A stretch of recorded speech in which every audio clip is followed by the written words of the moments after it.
Welcome to Rated ICFS. Today's guest is Mark Walco. How you doing, Mark? I'm doing fine. How are you? Very, very good. How's the weather upstate? It's not too bad. I actually kind of like it up here.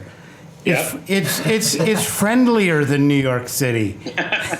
Wow. And you can show better movies anyway, probably, right? Yeah. So I'm here with Zeb and Richard, Zeb Schmidt and Richard Lovrich. Hey, Mark. I think you've met. Yeah, you may have met them both. Yeah, Yes, at different I was times. at a couple things at the Japan Society many years ago.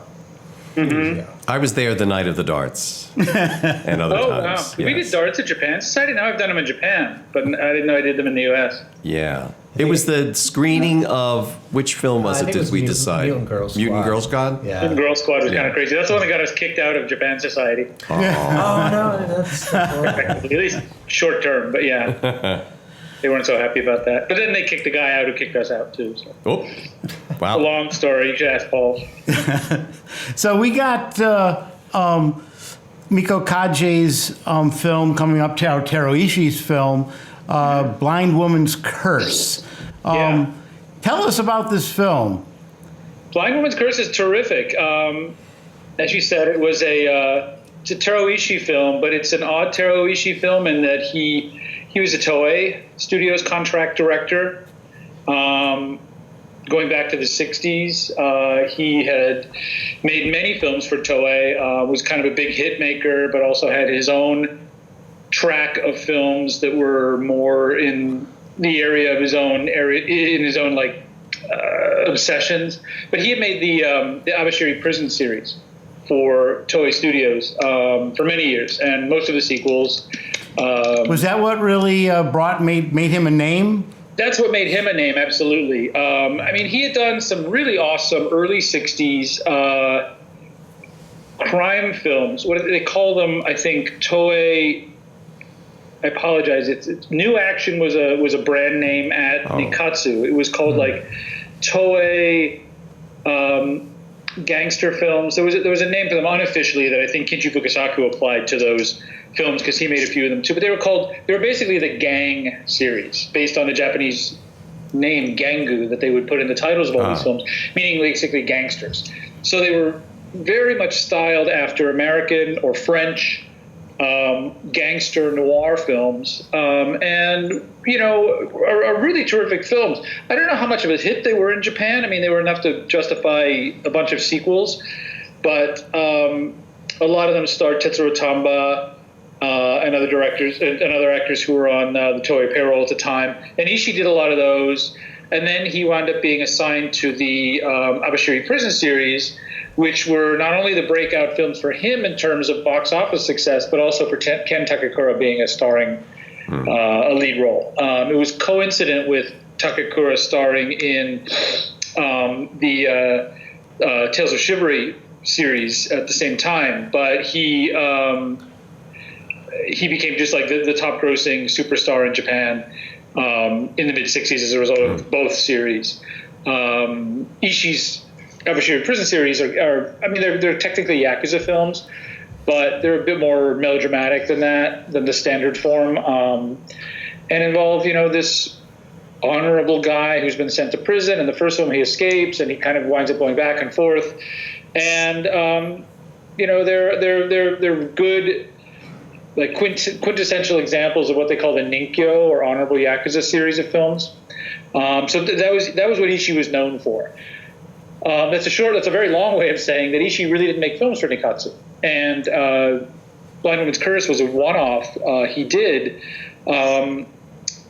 It was the third in a series of films that I believe I'd have to look it up, but Kaji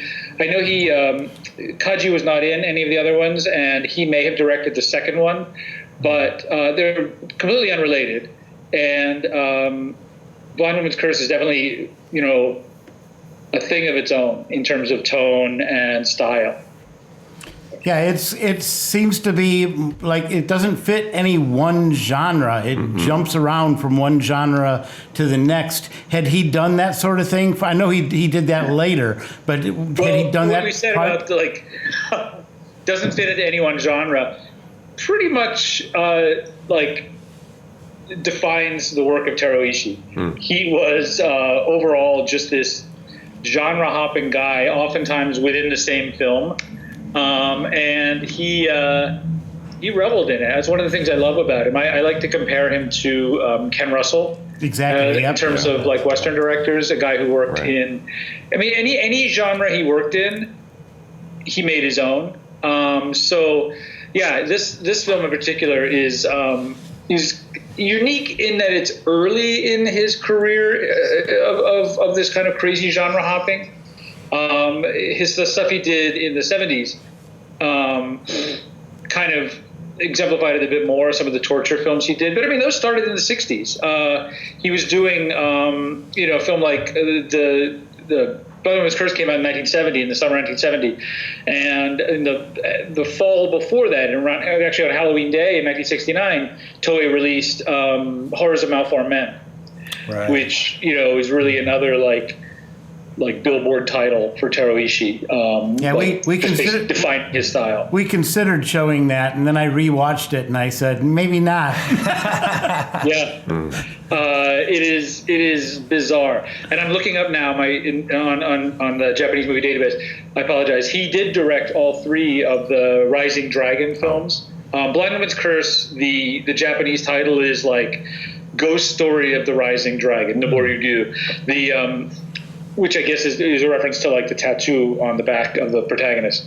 And as the title says, it's a ghost story as well, and a carnival story and all this other stuff. The 2 previous ones are also Noboryu Rising Dragon films, but they're not remotely ghost story films as far as I'm aware. They're strictly like Yakuza type, honorable Yakuza films. But Ishii did direct both of those, and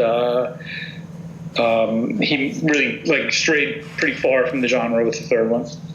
We jumped right into a lot of depth into the movie, but for our viewers, most of them will not be familiar with this title at all. Certainly not the director, but with the movie. So can we just walk through the plot a little bit of the movie? That's a dangerous bit. And then I'd love to skip from walking through the plot a little bit for our audience and then talk about how this extremely unusual movie now, how was that, if you can give us some perspective on how it was received in 1970, which changes. I mean, I enjoyed the movie, I watched it, and then layering over that, the fact that it happened in 1970, it just, it blew my mind yet again.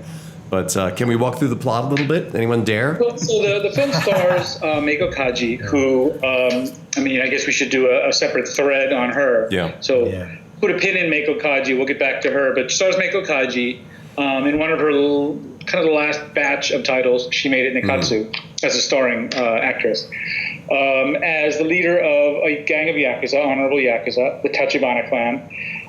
The movie starts with this amazing credit sequence of a fight in a rainstorm. And she's the leader of about 7 people. I believe all the rest are men. And they have on their backs a dragon tattooed that when they stand shoulder to shoulder and fight, it creates one long dragon image.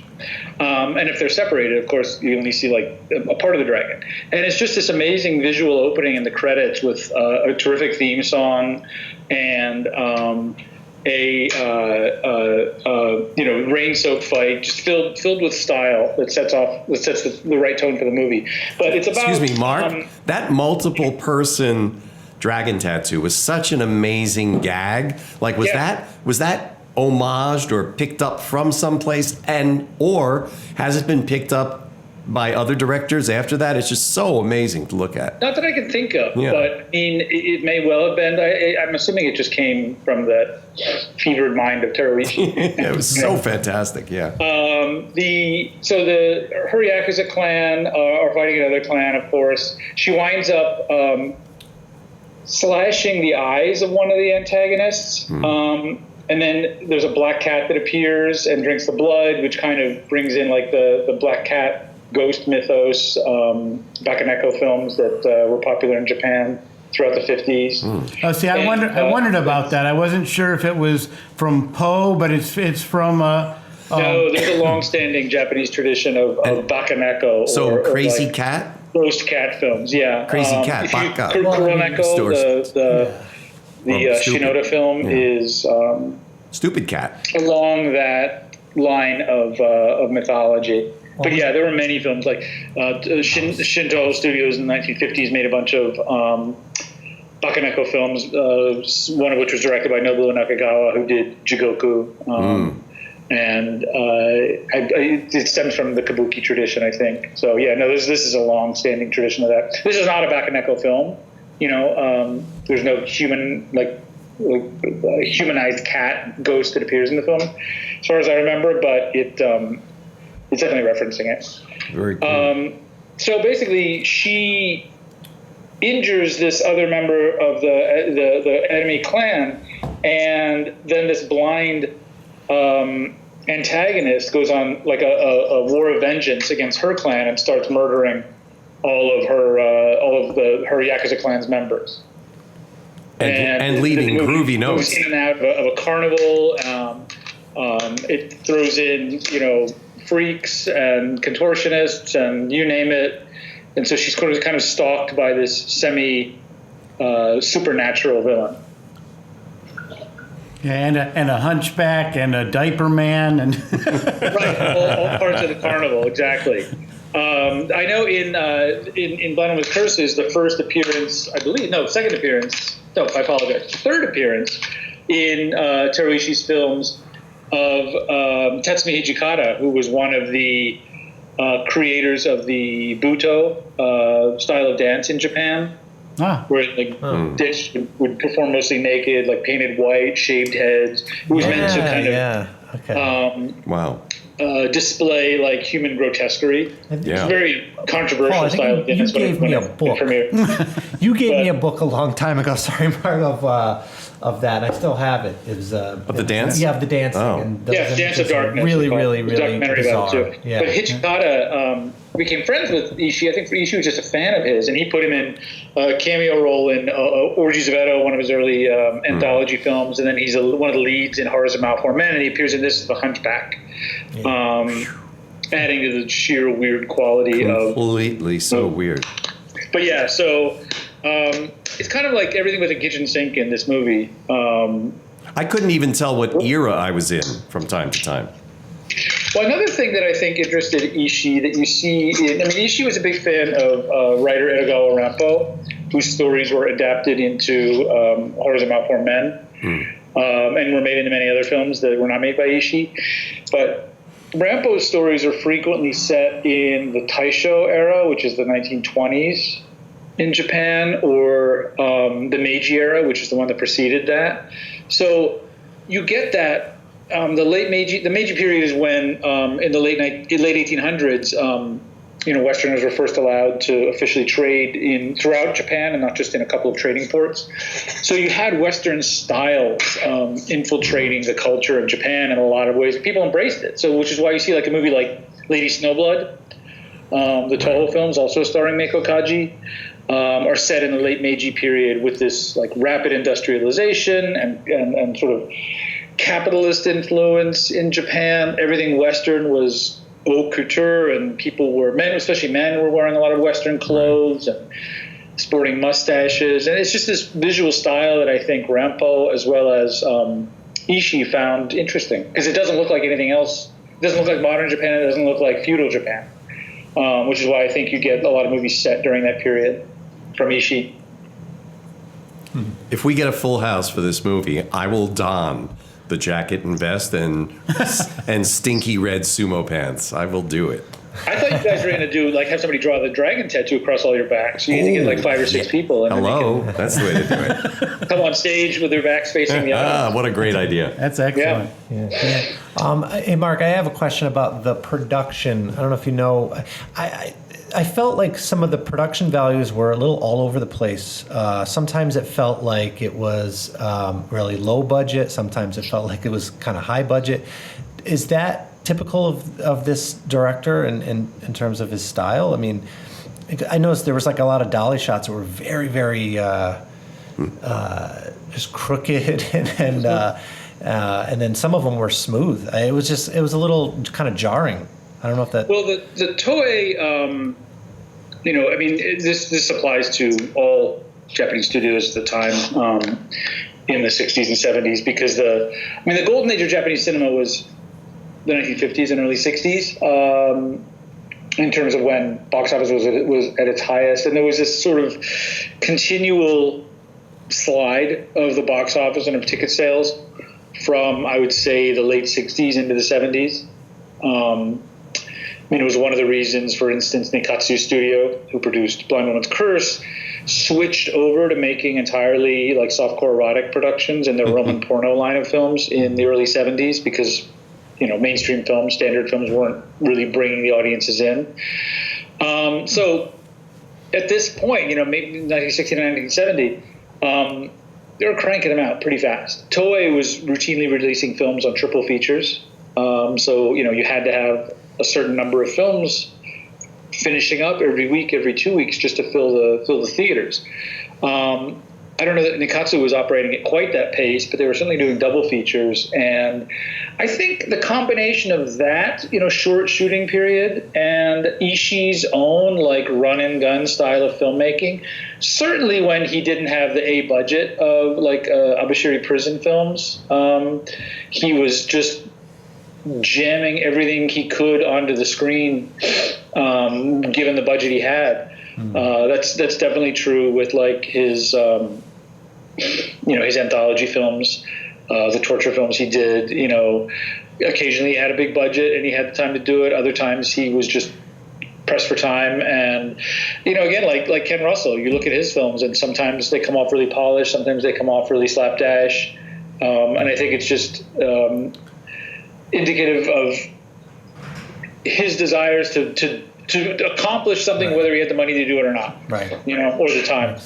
So yeah, I think you're right in that this is it's all over the place, but that's just as a result of whether he had a any kind of tension with the studio or not, I don't know. He was kind of just like an invited guest director at this point to do these three films, which wasn't that uncommon in Japan. There's a lot of instances of Toei directors going to other studios and back and forth, but I think this was just like I want to get all this on screen, and you give me a certain budget, so some of it's going to look a little fake. I know. In the end, the end makes it all worth it. The end is just such a beautiful sequence. There's a lot of great shots of the lead actress who isn't as much in the film as I had thought. Ukaji? Yeah. But that end sequence with the I don't know, that twisting moon and everything. It's just beautiful. It was really beautiful set. Lit and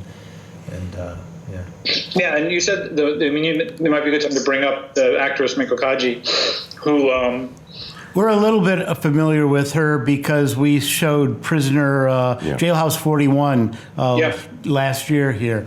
But yeah, tell us more about her. So Miko Kaji is the lead actress who plays the Akemi in the Blind Woman's Curse. She was she started at Nikatsu in the 1950s and in the 1960s. I apologize. She started at Nikatsu in the mid 1960s and had small roles.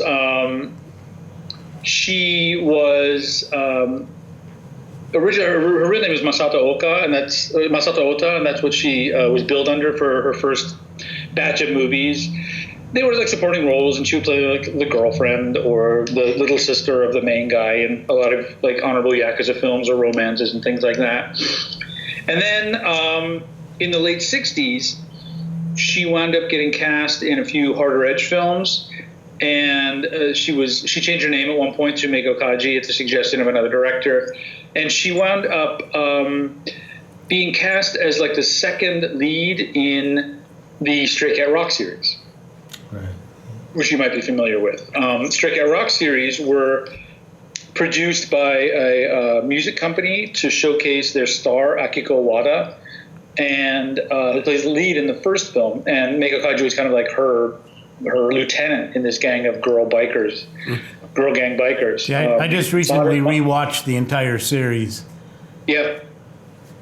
It's modern day biker action film, mod style. Reportedly, the directors let the girls go out and pick their own clothes, to kind of have them be as of the moment as possible. It really established a look not only for Nikatsu's series, but also for a bunch of Toei girl gang series that followed afterward. But Kaji made such an impression in the first film that they bumped her up to the lead of the second, which is called Wild Jumbo, Stray Cat Rock Wild Jumbo. These were so the Stray Cat Rock films were wound up being 5 films in the series. She's the star or the second lead in all of them. They were pretty big hits for Nikatsu. Although not big enough to stop the studio from switching over to Roman porno, in about 2 years after they came out. But in 1970, just to give you an idea, in addition to 4 of the Stray Cat Rock films, so Kaji made 4 of the Stray Cat Rock films in 1970. She had Blind Woman's Curse come out, and she had another. She had 11 films total. So. She made 6 other films beyond those 5. I mean, that's an enormous pace for an actor. Just to show that, like, she was like the new big kid on the block. And she's amazing in the Stray Cat Rock film. She finally found her niche, as a lead, not as a wallflower, not as a traditional sort of, kimono-clad heroine, but as a jeans-wearing, tough-talking, ass-kicking, just tough girl. She's not really an Avenger in any of these films, but she's just this tough, ass-kicking chick, and that's the persona that she wound up sticking with for most of her career. I wonder if people who don't recognize her name or don't weren't at our screening of Jailhouse 41 would probably know her from Lady Snowblood. Right. Exactly. Yeah. So this persona she created in Nikatsu in the early 70s wound up carrying over. She made the Stray Cat Rock series, which ended in 1971. And then she made another 4 or 5 films for Nikatsu as they were making this transition to Roman porno. She left the studio saying, I don't want to do softcore sex films, because the studio turned over its entire production line. Told all the directors and actors, this is what we're doing now. You can stay and do that, or you can move to another studio. And many did, although some directors and actors did stay. And some of them became very successful. But Kaji at the time was being courted by Toei Studios. And Toei put her into a pair of films, kind of pigeonholing her into another role that she didn't fit. They're called the Wandering Ginza Butterfly films, and they're on DVD in the US, so they were.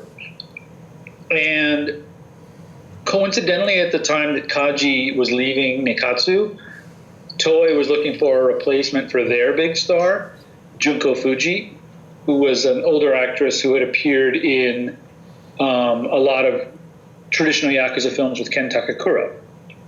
Not the Abashiri films, but other ones.